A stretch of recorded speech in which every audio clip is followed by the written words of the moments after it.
నమస్కారం. శ్రీ చదివే గమనమే గమ్యం నవలను విని ఆనందిద్దాం. నీ తెలివే తెలివి శారద. బెంగుళూరు నాగరత్నమ్మ కచేరీలకు వెళ్ళాను. కానీ నాకిట్టా చెయ్యాలనే అనిపించలా. ఎలాగైనా మా శారదమ్మ శారదమ్మే. శారద ముఖం నిమిరి తన కణతల మీద మెటికలు విరిచింది కోటేశ్వరి. శారద భోజనం చేసే వరకు వదల్లేదు. ఆ వంట మనిషి అన్నీ అరవవంటలే చేసింది. శారదకు అలవాటు తప్పి సహించకపోయినా కోటేశ్వరి తృప్తి కోసం శుభ్రంగా పెట్టినవన్నీ తినేసింది. శారదను వదలటం కోటేశ్వరికి కష్టమైంది. ఆమె విశాలాక్షిని మర్చిపోలేకపోతోందని శారద అనుకుంది. సాయంత్రం కాఫీ తాగాక బలవంతాన విడిపించుకుని బయటపడింది శారద. మద్రాసులో బంధువులు, స్నేహితులు అందరినీ కలవటం అసాధ్యం అని తెలిసిపోయి మర్నాడు ప్రయాణం పెట్టుకుంది. నెహ్రూగారి ఇంటర్వ్యూ సంపాదించమని పదే పదే దుర్గాబాయితో చెప్పి బెజవాడకు ప్రయాణమైంది. శారద బెజవాడ తిరిగి వచ్చేసరికి కంటికి కన్ను, పంటికి పన్ను మన విధానమని పార్టీ ప్రకటన బహిరంగంగా చూసేసరికి దుఃఖం వచ్చింది. ప్రతిపాదించింది ప్రతిహింసే. కానీ హింసను హింసతో ఎదుర్కొనే పరిస్థితా ఇది? కార్యకర్తల ప్రాణాలతో చెలగాటం కాదు. తెలంగాణ పోరాటం ఆంధ్రకు కూడా విస్తరించాలనే డిమాండ్తో మరో డాక్యుమెంటు. అదెలా కుదురుతుంది? అక్కడ రాచరిక వ్యతిరేక పోరాటం, ఇక్కడ పరిస్థితి వేరు.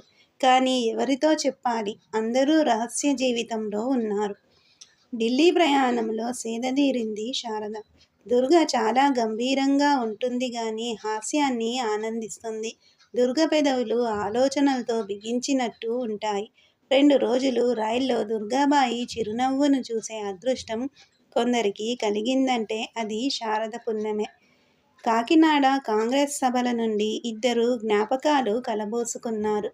సరస్వతి విజయవాడ వచ్చిన సంగతి శారద చెబితే విని దుర్గాబాయి సంతోషించింది. సరస్వతి ఇంకా పెద్ద పనులు చేయాలి, పెద్ద సంస్థలు నడపాలి. నువ్వు కూడా శారద. ఈ రాజకీయాలు వదిలేయ్. విద్య, ఆరోగ్యం, స్త్రీలకు ఈ 2 అందకుండా ఉన్నాయి.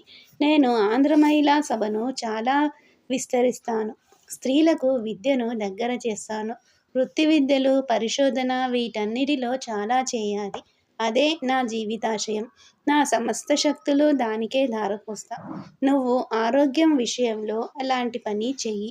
సంస్థలు స్థాపించు. నీ శక్తి దాని మీద పెట్టావో చాలా మార్పు తేగలవు. ఏమోనోయ్, సంస్థలు చాలా పరిమితంగా మార్పు తెస్తాయి. రాజకీయాలు పాలసీలను, చట్టాలను తెచ్చి దేశమంతా మారుస్తాయి గదోయ్. నేనక్కడ పని చెయ్యాలనోయ్. అది చేస్తూ ఇది చెయ్యవచ్చు. నువ్వు చేస్తున్నట్లుగా. ముందు మా పార్టీ పరిస్థితి చూడాలి. ఢిల్లీ వెళ్ళిన 3వ రోజు నెహ్రూని కలవగలిగింది. 15 నిమిషాలే సమయం అన్నారు. 10 నిమిషాల్లో తను చెప్పదలుచుకుంది అంతా చెప్పేలా తయారు చేసుకుంది విజ్ఞాపన పత్రంలోని విషయాన్ని. దుర్గాబాయి శారద గురించి చెప్పటం వల్ల గాని, ఆయన వేరే వాళ్ళ ద్వారా తెలుసుకోవడం వల్ల గాని నెహ్రూ ఆమెను చాలా గౌరవంగా ఆహ్వానించాడు. మీ నాన్నగారిని గురించి చాలా విన్నాను అన్నారు. శారద మాట్లాడే తీరు, ఆమె ఆత్మవిశ్వాసం, తనను నిలదీసి అడిగిన పద్ధతి నెహ్రూ చిరునవ్వుతో గమనించడం శారద కూడా గమనించింది. డాక్టర్, మీరు చెప్పినదంతా నిజమే.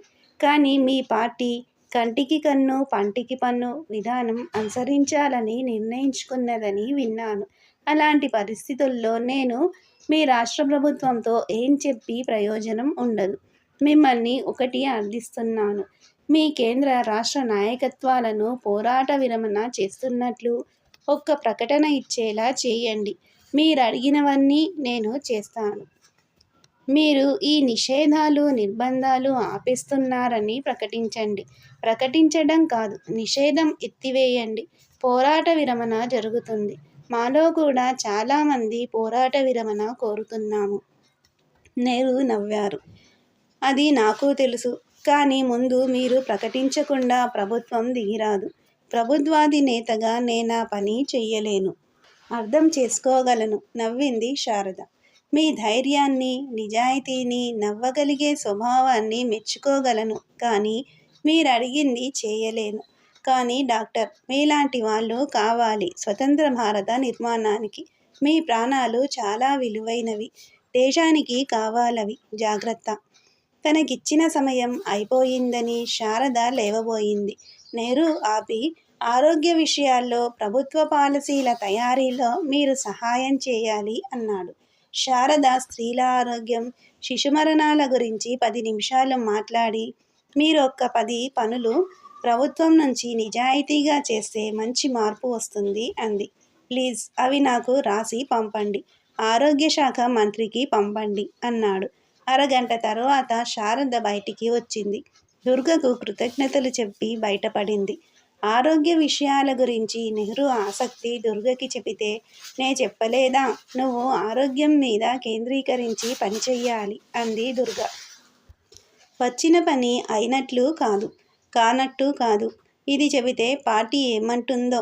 పార్టీ అంగీకారం లేకుండా, అనుమతి తీసుకోకుండా నెహ్రూని కలవటం మామూలు విషయం కాదు. కానీ చెట్టుకొకరు పుట్టుకొకరు ఉన్న నాయకత్వం నుంచి అనుమతి అంటే అది ఇప్పట్లో జరగదు. ఆ లోపల ఏం జరుగుతుందో, ఎవరి ప్రాణాలు పోతాయో అనుకుంది. ఢిల్లీలో వచ్చిన పని అనుకున్నట్లు కాకపోయినా అయిపోయింది. విశాలాక్షి 2 ఏళ్ల నుంచి ఢిల్లీలోనే ఉంటుందని శారదకు తెలుసు. వెళ్ళి ఒకసారి చూద్దామా అని మనసు పీకింది. చిన్ననాటి స్నేహాలు చిత్రమైనవి.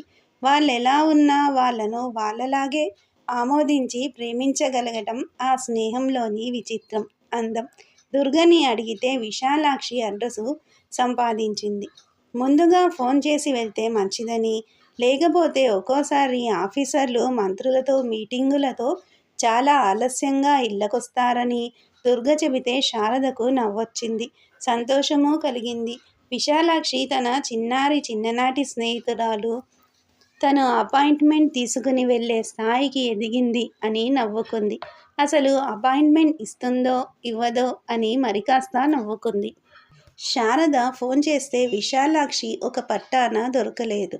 దొరికిన తర్వాత మాత్రం ఉబ్బి తబ్బిబ్బయ్యింది. సాయంత్రం తనే వచ్చి కారులో ఇంటికి తీసుకెళ్తానని, వీలైనంత త్వరగా వస్తానని చెప్పింది.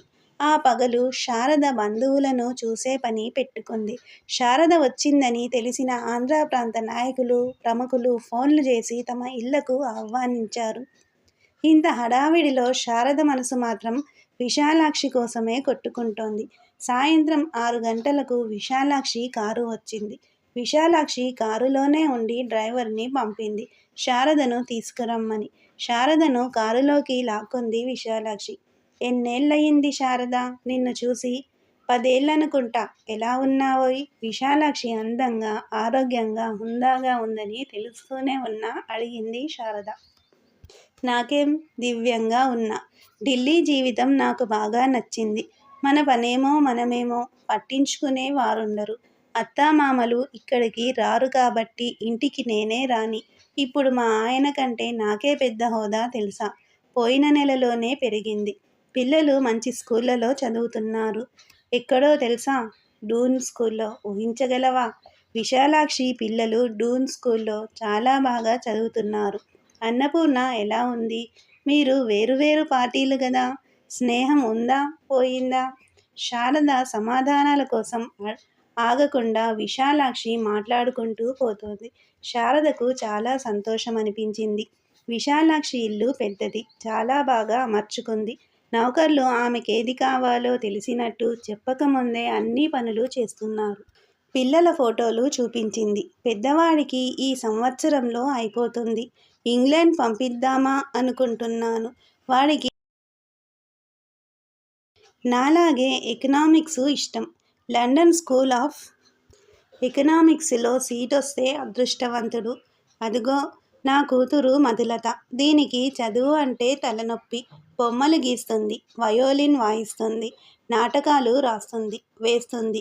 స్కూల్లో అందరిలో మధు పేరు మోగిపోతుంది. కానీ మార్కులు మాత్రం బొటాబొటీగా వస్తాయి.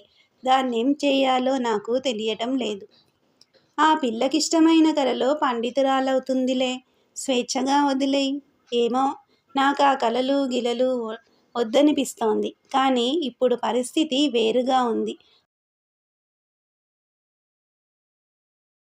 అక్కడ మంచి భవిష్యత్తు కనబడుతోంది. మీ అమ్మాయి ఏం చేస్తోంది? బడికి వెళ్ళనని మారం చేస్తుంటుంది. మా అమ్మ గారాబంతో మరీ అల్లరిదైపోతోంది. మీ అమ్మెలా ఉందే?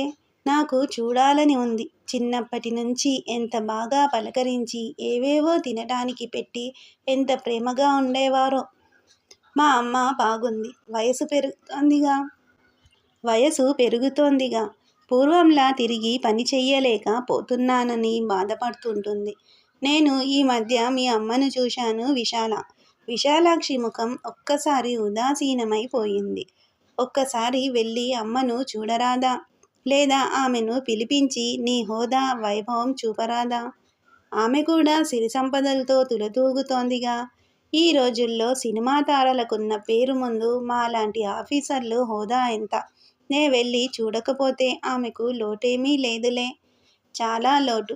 నీకోసం ఆమె మనసులో ఎంత బెంగ గూడు కట్టుకుని ఉందో తెలుసా? ఒక్కసారి వెళ్ళి చూడు నా మాట విని. వెళ్తే వెళ్తాలే. చాలా ఆస్తి సంపాదించిందిగా మా అమ్మ కూడా. అంతా ఆ పెంపుడు కూతురికేనా? కన్న కూతురికేమైనా ఇస్తుందంటావా? శారద ఆశ్చర్యంతో నోరు తెరిచింది. ఆమె డబ్బు నువ్వు తీసుకుంటావా? ఎందుకు తీసుకోను? ఆమె రక్తం నాలోంచి తీసెయ్యగలనా? ఆమె డబ్బు మాత్రం ఎందుకు వదులుకోవాలి? శారద మనసంతా చేదైంది. ఇన్నాళ్ళు విశాలాక్షి ఆత్మగౌరవం అనే భ్రమలో తన కులవృత్తికి దూరంగా వెళ్ళాననే కోరికతో తల్లికి దూరమైందని, ఆమె ప్రిన్సిపల్స్ ఆమెకున్నాయని అనుకుంది. డబ్బు ముందు ఏ ప్రిన్సిపల్స్ పనిచేయవని విశాలాక్షి చెబుతోంది. అమ్మను ఆప్యాయంగా ఆలింగనం చేసుకోవడానికి పనికిరాని రక్తం అమ్మ ఆస్తి పొందడానికి లాజిక్లా పనికొచ్చింది. మీ అమ్మ తన ఆస్తి నీకివ్వదు. ఆ సినిమా తారకే ధారపోస్తుందా? లేదు. ఎవరికీ ధారపోయటం లేదు. సగం బెంగుళూరు నాగరత్నమ్మకి ఇస్తోంది. సగం ఆంధ్ర మహిళా సభకు ఇస్తోంది. విశాలాక్షి ముఖంలో రంగులు మారాయి. తనిష్టం వచ్చినట్టు చేసుకోని శారద.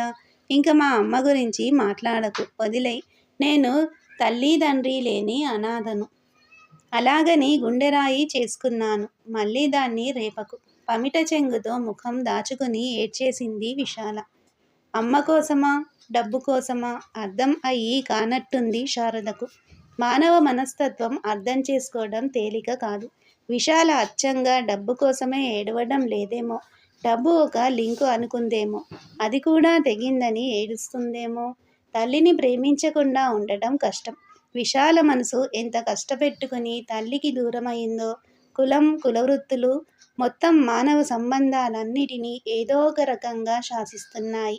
తాని బ్రాహ్మణ కులంలో పుట్టడం వల్ల ఇలా ఉంది. అందులోనూ రామారావు వంటి తండ్రికి పుట్టడం వల్ల ఇట్లా తన జీవితం సాగింది. లేకపోతే ధనలక్ష్మి తన చిన్ననాటి నేస్తం. బాల్య వివాహం బలి తీసుకున్న స్నేహితురాలు. అట్లా తను చచ్చిపోయేదేమో. చచ్చిపోకపోయినా 15 ఏళ్లకు తల్లయి ఈ పాటికి మనవలతో మనవరాళ్లతో మడిగట్టుకుని వంటింట్లో మగ్గేదేమో. తన తండ్రి నా దురదృష్ట జీవితం నుంచి తప్పించాడు. విశాల పాపం తనంత తాను కష్టపడవలసి వచ్చింది. కులాన్ని కాదనుకుంది. తల్లిని కాదనుకుంది. కావాల్సింది సాధించుకుంది. అనుభవించిన వేదన ఎంతో తను కొలవటం అసాధ్యం, అనవసరం. విశాల లేచి లోపలికి వెళ్ళి ముఖం కడుక్కుని వచ్చి మళ్ళీ మామూలు మాటల్లో పడింది. శారదకు భోజనం ఏర్పాటు కూడా ఆర్భాటంగానే చేయించింది. విశాల భర్తను పెళ్లిలో తప్ప శారద చూడలేదు. అతను శారదకు నమస్కారం చేసి లోపలికి వెళ్ళిపోయాడు. ఆ రాత్రి పొద్దుపోయిన తర్వాత శారదను దుర్గ ఇంట్లో దించి వెళ్ళింది విశాల. శారద వచ్చేసరికి దుర్గ పడుకోలేదు. పెద్ద పెద్ద పుస్తకాలు ముందేసుకుని చదువుకుంటూ నోట్స్ రాసుకుంటూ ఉంది. ఈ నవల మీకు నచ్చితే సబ్స్క్రైబ్ చేయండి, షేర్ చేయండి, లైక్ చేయండి, బెల్ ఐకాన్ను ప్రెస్ చేయండి. శ్రీ ఛానల్ ఆడియో నవలను వింటున్నందుకు ధన్యవాదములు.